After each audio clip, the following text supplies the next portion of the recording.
όλα τα μεγάλα πράγματα πριν λίγο προσφορά είναι αδύνατα. Η μισή μάχη ξέρετε που το κερδίθηκε την πρώτη εβδομάδα. Τότε που έπεσε η ιδέα ότι το γεφύρι μπορεί να ξαναχτιστεί. Βεβαίως υπάρχει το να στείλεις ένα γεφύρι. Αλλά δεν φανταζόμουν ότι θα έρχονταν τα πράγματα που θα έκανε στα 60 μου γεφύρι. Πολεμάς να φτιάξεις έναν γονάρι, το φτιάχνεις και πάνω στην τελευταία στιγμή σου σπάει. Πάει, πέταξε το μεροκάμα. Τα καμαρόλιθια θέλουν μεγάλη ακρίβεια, γιατί δεν έχει πολύ ούτε αρμό, έχει 2 χιλιοστά αρμό.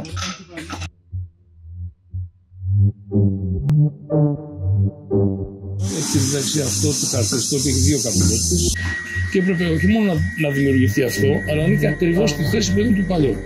Εδώ χρειάζεται, αυτό δεν νομίζω ξέρω ότι ξανά υπάρχει κάπου.